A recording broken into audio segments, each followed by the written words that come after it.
That is not a sport that you want a 10-year-old doing. Hi leeches, welcome back to my channel. Today I'm making a follow-up video after finishing Physical 100 on Netflix. I made a video before talking about my thoughts on the series that's linked here, but that was basically after I watched up to episode 8, so I just wanted to update my thoughts now that the finale, episode 9, is out. Okay, so the last top 5 dinner, everybody was eating lobster, drinking wine. The setup literally was exactly out of that Squid Game episode. I felt like it was so tense. They added classical music as the background, so I just felt like compared to the other scenes, it was just very like eerie and kind of spooky. So I was just like, I wonder if they did that on purpose, because honestly I got like a little bit scared, and then I was like, it's not Squid Game, but it gave me such a bad flashback. When they were talking at dinner, I thought it was like very cute that everyone was saying, oh, I'm just here to like promote my own sport and like challenge myself. I thought that those were really nice motivations, honestly. And then I was super shocked to find out Min Chol, who's the ice climber, said that he started ice climbing only at like 29 years old or something. I mean, it might have been slightly younger because he could have said Korean age, but that's still super crazy. But at the same time, I feel like that is not a sport that you want a 10-year-old doing, like rescuing people off mountains and stuff. So, you know, that's kind of understandable, fair that you would do that when you're like a late 20s and have your brain more fully developed. Oh yeah, and also about the ice climber, every time he started talking about ice climbing, I was like reminded of that meme where it's like, I love when a couple is the same height, go ahead ice climbers. Like, this is the only impression that I have of ice climbers whatsoever. So discussing the actual final challenge, I felt like the way that it was set up was not actually super fair.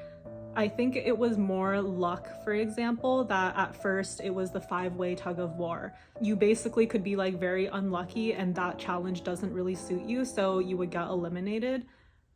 But I feel like that's not really fair in a way. Like, I think it could have been better if once you got to the final 5, you let every single person compete in every 5 of the sub challenges, and then maybe there's some sort of like ranking situation where overall if you got first place the most out of all 5 challenges, then you would win or something like that. I think that could have made it like slightly more fair in a way, because then it tests like different abilities of your physique instead of just it being kind of lucky, like, oh, you would have done really good in challenge 3 but sadly you got knocked out in challenge 1 because that wasn't your forte. We got to talk about the Olympic luge guy.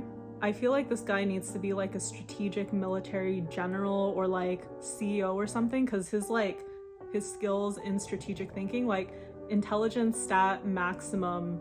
I felt bad when he got eliminated because he like physically couldn't keep up, or like he mentally finally broke at some point. But I think he basically showed like the mental side well of being an athlete, where it's like it's not just about your skill, it's also about like your preparation, your plan, your thinking, your strategy. I feel like that was actually interesting to have in a show like Physical 100, where they were saying like, oh, this is just all about your physique. Actually, this guy proved that there's a lot of things where it's not just how your body might like naturally react or reflex or something. There's actually some amount of like mental strategy that goes into it. I feel like this point was very clear, not in this episode, but the one where they were doing the obstacle course race. You can compare like the luge guy versus Miracle, where Miracle was like, I'm just gonna let my body do the thing that it's trained to do, and then it was in, I think, gymnastics, so he flips over the obstacle, right?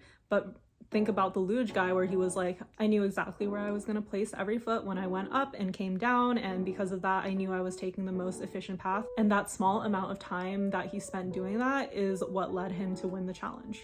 Oh yeah, and also Heyman, when they were doing the triangle shuttle run thing, everyone was commenting, damn, it must be so hard to run with thighs that heavy. Oh my god, that reminds me of this other meme where it's like blank walks into a room and his butt walks in like 5 minutes later. And then the final challenge, the rope pulling challenge, oh man, that was hard to watch. Dude, the man reaching the end of his rope is just like a hilarious metaphor, knowing how like mentally stressful it was in the last couple of challenges. Honestly, at the end, I feel like the guy just like got to the end of the rope, he looked at it and he was just like, yeah, I won. And then the end was just kind of like anti-climactic to me. I don't really know what else they could have done. Here's your won, which I forgot how much the prize money was, but I don't know, I just feel like they could have done something to make the end a little more dramatic. I just felt like it ended so fast. But yeah, overall, pretty entertaining show. I obviously watched the whole thing. I think the people that made the strongest impression on me, one was the guy who did the Olympic luge, because like I said, I just think his strategy was just like amazing. And second, Udam, who is like that YouTube fitness influencer. I feel like when they showed her coming in at the beginning, everybody was like, oh, she's here, or like didn't really think that she could compete with everyone else because she's kind of like a social media personality versus like an Olympic athlete or something. But I think the same thing I admired about her was like her mental strength, actually. So maybe that's just my preference and other people don't feel the same way, but please comment and let me know what you think. Who was your favorite? Who made a strong impression on you? Thanks so much for watching. Bye.